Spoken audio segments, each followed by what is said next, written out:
Kerugian negara akibat aksi oplos bahan bakar minyak, BBM, RON 92 dengan RON 90 yang dilakukan PT Pertamina Patraniaga diprediksi mencapai Rp968,5 triliun. Hal itu diungkapkan Kepala Pusat Penerangan Hukum, Kaspuspenkum, Kejaksaan Agung, Kejagung, Harly Siregar seperti dimuat wartakotalive.com pada Rabu, tanggal 26 Februari tahun 2025. Sebab kata Harly, kerugian negara sebesar Rp193,7 triliun dari kasus korupsi tata kelola minyak mentah PT Pertamina Patraniaga hanya hitungan untuk tahun 2023.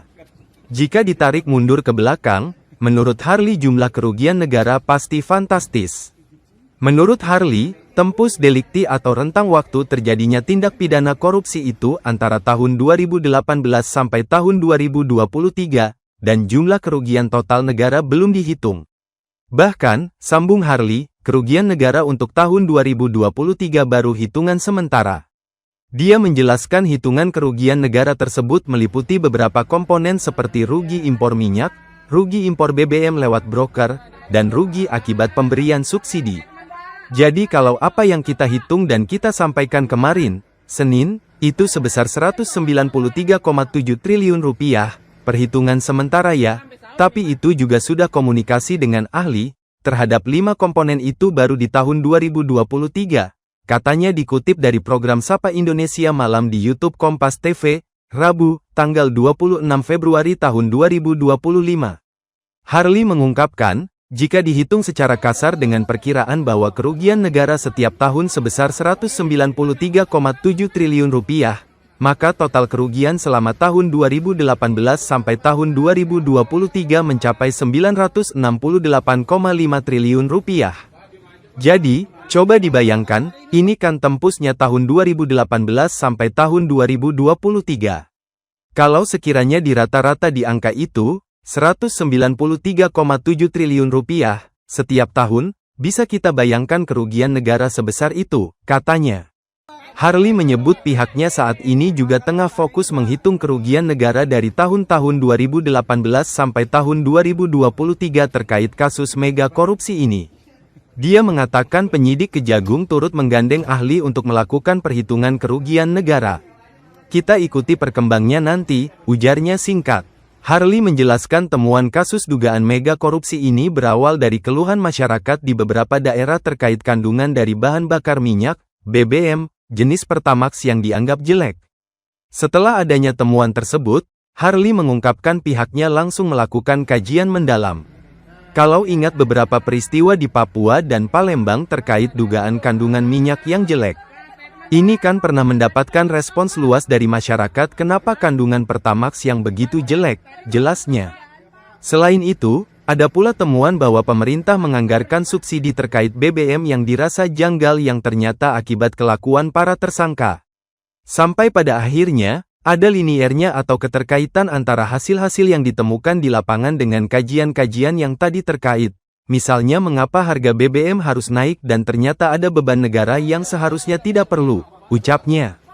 Tapi, karena ada sindikasi oleh para tersangka ini, jadi negara harus mengemban beban kompensasi yang begitu besar, lanjut Harly.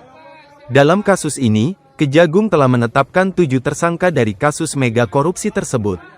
Mereka adalah Direktur Utama, Dirut, PT Pertamina Patraniaga Rifa Siahaan, Direktur Optimasi Feedstock dan Produk PT Kilang Pertamina Internasional Sani Dinar Saifuddin, dan Vice Presiden, VP, Feedstock PT Kilang Pertamina Internasional Agus Purwono. Lalu, tersangka lainnya adalah Dirut PT Pertamina International Shipping Yoki Firnandi, Beneficiary Owner, atau penerima manfaat dari PT Navigator Katulistiwa Muhammad Kiri Andrianto Riza, Komisaris PT Katulistiwa dan PT Jenggala Maritim Dimas Werhaspati, dan Komisaris PT Jenggala Maritim dan PT Orbit Terminal Merak Gading Ramadan Joede. Direktur Penyidikan Jampitsus Kejagung Abdul Kohar menuturkan kasus ini bermula pada tahun 2018 ketika pemerintah tengah mencanangkan pemenuhan minyak mentah wajib berasal dari produksi dalam negeri. Namun, 3 tersangka yaitu Rifa, Sani, dan Agus, justru tidak melakukannya dan memutuskan untuk pengkondisian saat rapat organisasi hilir, ROH. Hal itu, kata Kohar, dilakukan demi melakukan impor minyak mentah. Pada akhirnya pemenuhan minyak mentah maupun produk kilang dilakukan dengan cara impor, ujar Kohar dalam konferensi pers di Gedung Kejagung, Jakarta, Senin, tanggal 24 Februari tahun 2025. Selain itu, ada pula modus di mana mereka kong kali kong dengan broker yaitu Riza, Dimas, dan Gading selaku broker terkait kegiatan ekspor minyak dari kontraktor kontrak kerjasama, KKKS. Kong kali kong itu berupa pengaturan harga yang diputuskan dengan melanggar peraturan demi kepentingan pribadi masing-masing.